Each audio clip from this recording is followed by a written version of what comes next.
Antes de comenzar, tengo una muy buena noticia para todos ustedes. De la mano de nuestro amigo de Conela, sortearemos algo increíble para los suscriptores del canal. Abajo en la descripción te dejo los pasos para poder participar fácil y rápido. Dicho esto, comencemos con esta historia. Hace un año que Alejandro había cruzado y clavado su lanza en Asia, proclamando la suya por derecho de conquista. Su avance hasta el corazón de Anatolia había hundido aquella lanza en la piel del imperio persa y ahora el coloso herido se iba a revolver para aplastar al intruso. Darío, el gran rey de los persas, iría al encuentro de Alejandro. El macedonio no lo evitaría, es más, marcharía en su búsqueda para forzar una batalla decisiva. Esa era su intención cuando abandonó la ciudad de Gordio. Su primer objetivo era hacerse con el control de Cilicia, una estratégica región costera situada en el sureste de Asia Menor. De allí partían las vías que conducían tanto a Fenicia, Egipto como a Mesopotamia y el corazón del imperio persa. Para tomar cualquiera de estos dos caminos era necesario atravesar los montes a mano, que cierran a Cilicia por el este, y la intención del rey era cruzarlos por las puertas sirias. De hecho, si Darío quería detenerlo, podía hacerlo cuando descendiera de aquel puerto. Entretanto, podía esperarlo cómodamente instalado en las amplias llanuras que se abrirían a los pies de las montañas. Sin embargo, un incidente retuvo a Alejandro en Cilicia más tiempo del previsto. Cuando entró su capital, Tarso, a finales del verano, el acaloramiento le jugó una mala pasada. Se bañó en las frías aguas del río que le atravesaba, el Cydno, y enfermó. Tal vez sufrió una neumonía, aunque se ha sugerido que padeció malaria. Lo cierto es que quizá estuvo a las puertas de la muerte y no se recuperó hasta fines de septiembre. Cuando se puso en marcha para cruzar el umbral montañoso de Cilicia, ya había cumplido el primer objetivo oficial de la campaña: liberar a los griegos de Asia Menor. En el momento en que lo traspasara, inauguraría la segunda parte de su programa: vengarse de los persas en nombre de los helenos. Pero su adversario no se lo iba a poner fácil. Tras un año de guerra, la muerte de Memnón en verano había socavado la estrategia de Darío, consistente en amenazar Grecia con la flota para retener a Alejandro en Asia Menor, ya que el rey debía mantenerse cerca de Grecia para responder en caso de un ataque persa a su retaguardia. Sus consejeros militares griegos recomendaron que no se jugase todo al azar de un choque directo entre él y su adversario, pero frente a ellos triunfó la opinión opuesta de los notables persas, y Darío se puso enfrente del ejército. Este se había congregado en Babilonia y las fuentes cifran el número de sus efectivos entre 312.000 y 600.000, cantidades irreales que tan solo indican que los persas eran mucho más que los macedonios. Lo mejor de aquel ejército era la caballería, mientras que la infantería era de calidad muy inferior a la de Alejandro. Para hacerle frente, Darío alistó quizá hasta 30.000 mercenarios griegos, el mayor contingente jamás reunido por un rey persa. El ejército debió de partir hacia el norte en septiembre, mientras Alejandro estaba detenido en Tarso recuperándose de su enfermedad. Curcio describe el orden de marcha persa, encabezado por un altar de plata en el que ardía el fuego eterno del dios Ahura Mazda. El soberano, rodeado de sus más nobles parientes, iba tras la Guardia Real, conocida como los 10.000 o los Inmortales. Con su capa ceremonial púrpura y tocado con la sidaris, la tiara emblema de la realeza, avanzaba en un enorme carro dorado. Se veían miles de combatientes y al final venían los carruajes con la familia de Darío, las 365 concubinas del monarca, parte del tesoro real a lomos de 600 mulas y 300 camellos, y las esposas de los nobles con cientos de sirvientes. En realidad, la marcha de aquel ejército era más bien una procesión, mostraba la naturaleza sagrada de la monarquía y celebraba el poder y la gloria del soberano. El inmenso cortejo persa necesitó 2 meses para alcanzar Cilicia, pero no entró en ella, porque el espacio entre los montes Amano y el mar era demasiado estrecho como para que Darío pudiera desplegar su ejército. Se instaló en la amplia llanura de Socos, junto a las montañas que debía cruzar Alejandro. Allí sí podía disponer todos sus efectivos en un frente de batalla que superase el de Alejandro. Al otro lado de esa cordillera, el rey macedonio, enterado del avance persa, marchó hacia el sur con sus tropas para cruzar el paso de Belén y atacar a Darío. Entonces, se llevó una de las mayores sorpresas de su vida.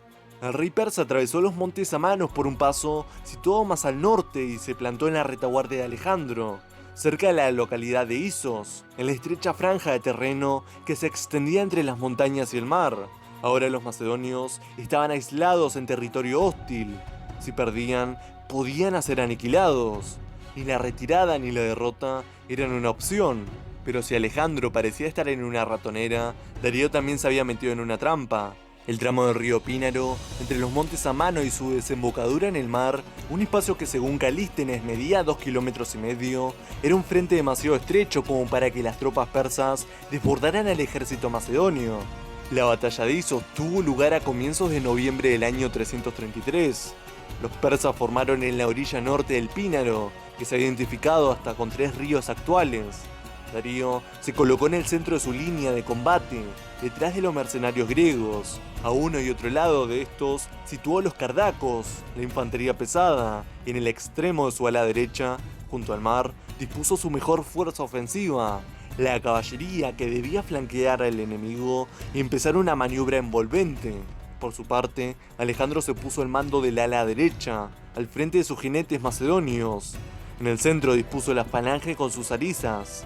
En el ala izquierda, dirigida por Parmenión y enfrentada a la caballería persa, colocó los jinetes griegos, que reforzó con la poderosa caballería tesalia. El rey macedonio fue el primero en atacar. Él mismo se lanzó a la carga con la caballería de los compañeros, ante la que cedió el enemigo que tenía enfrente. Pero su rápido avance le hizo perder contacto con la falange, cuya formación además se deshilachó al cruzar el abrupto cauce del río. Entre las arisas se abrieron huecos por los que se infiltraron los mercenarios, que pusieron a los falangistas en grave peligro de sufrir una derrota, mientras, junto a la playa, la caballería de Parmenión estaba cediendo ante los miles de jinetes persas. Entonces, Alejandro vio su oportunidad. Giró a la izquierda y cargó contra el centro persa, donde estaba el carro dorado del gran rey. Ese era el objetivo del macedonio, que tal vez buscaba medirse con su enemigo del mismo modo que los héroes homéricos se enfrentaban en combate singular ante los muros de Troya. La acometida, que separó a Darío de sus mercenarios griegos, tuvo un doble efecto. Por una parte, para defenderse de este ataque, los hoplitas aflojaron su presión sobre la falange, que pudo rehacer su formación. Además, Darío quedó gravemente expuesto. Alejandro se lanzó directamente contra el soberano persa, a cuyo alrededor empezó un combate desesperado durante el cual el propio rey macedonio recibió una herida en el muslo. El famoso mosaico hallado en la casa del Fauno, en Pompeya, y fechada en la época de la batalla o poco después, nos muestra cómo Alejandro avanza implacablemente mientras Darío lo contempla atemorizado sobre su carro y su auriga fustiga a los caballos para huir a galope tendido. Porque Darío, que había luchado valientemente, escapó, ya que su captura o su muerte supondrían el final del imperio aqueménida. Y aunque su huida alargó la vida del reino, también precipitó la derrota persa en una batalla que todavía no estaba decidida, pues junto a la orilla del mar, la caballería asiática obligaba a retroceder a la de Parmenión, mientras que en el centro, los mercenarios griegos seguían aguantando el empuje de las arisas. Pero cuando los combatientes persas supieron que su rey había abandonado el campo de batalla, hicieron lo mismo. Los macedonios persiguieron y masacraron a miles de soldados de infantería, pero otros tantos jinetes se retiraron en buen orden, tomando el camino real hacia el norte y llegando a Asia Menor.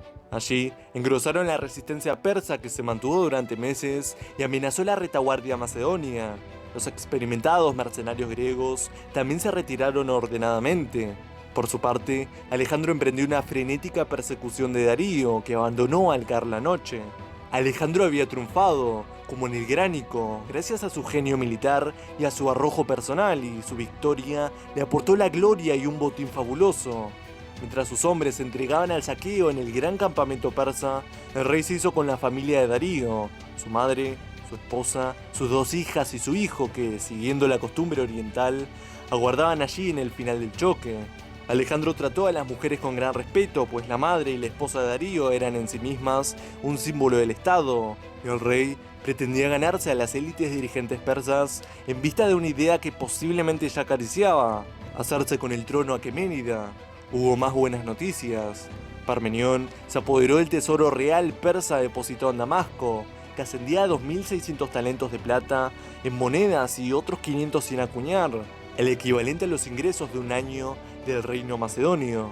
Alejandro podría saldar todas las deudas contraídas por la guerra y aún le sobraría el equivalente a la paga de medio año del ejército. Se habían acabado las estrecheces. De propina, se hizo con decenas de prisioneros de altísimo rango, entre los cuales figuraba una dama a la que posiblemente había conocido desde niño, Marcine, hija del sátrapa Artabazo, que 2 décadas atrás se había refugiado en Macedonia tras rebelarse contra el entonces rey persa. Esta hermosa aristócrata de sangre real era la viuda de Memnón, el gran adversario del rey macedonio. Alejandro se unió a ella y tuvieron un vástago, Heracles. Tras su victoria, el siguiente objetivo de Alejandro fue adueñarse de la costa mediterránea desde Siria hasta Egipto. Con ello se aseguraría la retaguardia para avanzar posteriormente contra Darío y, además, terminaría con la amenaza que durante 200 años había pendido sobre la Hélade, la existencia de la flota persa. Este era en realidad un gran conjunto de navíos aportados por los vasallos de Persia, algunos enclaves griegos de Asia Menor, los reyes de Chipre y sobre todo las ciudades fenicias, cuyas naves habían sido las principales protagonistas de las guerras médicas en el mar. Si Alejandro ocupaba los puertos fenicios, sus flotas se le entregarían y obtendría el dominio del Mediterráneo oriental. Además, la falta de conexión directa entre los persas y Agis III de Esparta limitaría la posibilidad de éxito de la política anti-macedonia de este último. Para los fenicios, colaborar con Alejandro, que entró en su territorio a finales del año 333, parecía la mejor opción. Quien estaba cerca era él y no Darío, de manera que sus ciudades capitularon una tras otra. Sin embargo, la ciudad más rica y poderosa de Fenicia, Tiro, le cerró sus puertas. Según el historiador griego Arriano, esperaba permanecer neutral en una contienda cuyo resultado parecía incierto. Según Diodoro, porque se mantuvo fiel a su alianza con Darío. Poseedores de la mayor flota fenicia y con su ciudad asentada en una isla rocosa, a algo más de 300 metros de la costa, los tirios pensaban que podían desafiar impunemente al monarca porque este no querría detenerse para llevar a cabo un largo asedio. Y se equivocaron. Si Alejandro no conseguía fidelidad, prometía destrucción. No iba a dejar libres a quienes, cuando él estuviera en el interior de Asia, le podían asestar una puñalada por la espalda, sosteniendo la supremacía persa en el mar y llevando la guerra a Grecia. Iba a tomar Tiro. El asedio empezó en enero del año 332. Puesto que carecía de una flota, Alejandro no podía hacer frente a los 80 tirrenes con que entonces contaban los tirios, y no podía atacar por mar sus imponentes murallas de hasta 46 metros de altura, de manera que empezó a construir un dique que llegara a la ciudad. La obra difícilmente llevaría por sí misma la victoria, porque los defensores reforzaron los muros en la zona previsible del asalto. El asedio solo podía tener éxito si se golpeaban los puntos más débiles del perímetro amurallado, que daban al mar. Justo entonces, Alejandro cosechó los frutos de su estrategia posterior a Isos. Las naves fenicias de las ciudades sometidas abandonaron a los persas y se pusieron a su servicio, al igual que los barcos chipriotas y de otros lugares de Asia Menor. Así, reunió unas 200 naves de guerra, y la ciudad quedó cercada por todos los lados. Por fin, el dique llegó a la isla y Alejandro emplazó junto a las murallas de Tiro las 2 torres de asedio más altas nunca construidas, al tiempo que llevaba al agua las técnicas de sitio terrestres. Instaló artillería sobre cargueros y tirrimes, incluyendo arietes para golpear las murallas, y proveyó los barcos de pasarela abatibles para alcanzar los muros. Ambas partes lucharon con feroz determinación. Los tirios protegieron la muralla con grandes sacos de pieles y cueros rellenos de algas, que amortiguaban los impactos de las catapultas. Lanzaban proyectiles de metal al rojo vivo y vertían arena incandescente sobre los sitiadores, que entraban por los resquicios de sus armaduras y les hacía aullar de dolor. Utilizaban pértigas movidas por grúas, de cuyo extremo pendían cadenas con cuchillas que destrozaban el aparejo de los barcos que se acercaban a las murallas y a los hombres que estaban en sus cubiertas. A quienes se aventuraban por los puentes levadizos de las torres de asedio, les lanzaban tridentes que se clavaban en los escudos y que estaban sujetos a cuerdas de las que se tiraban, arrojándolos al suelo, o los capturaban con redes de pesca y los echaban abajo.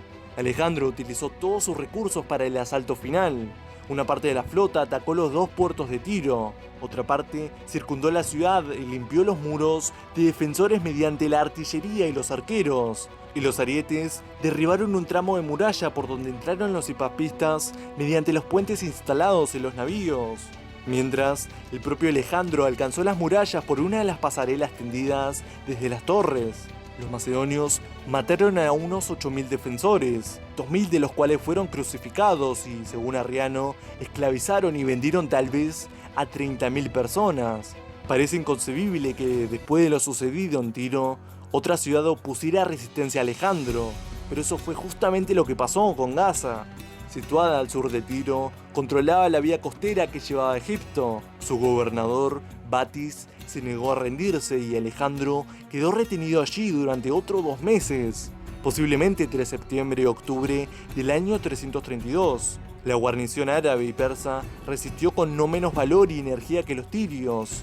Y Alejandro, que luchó en primera fila, fue herido 2 veces, por una flecha en el hombro y una piedra en la pierna.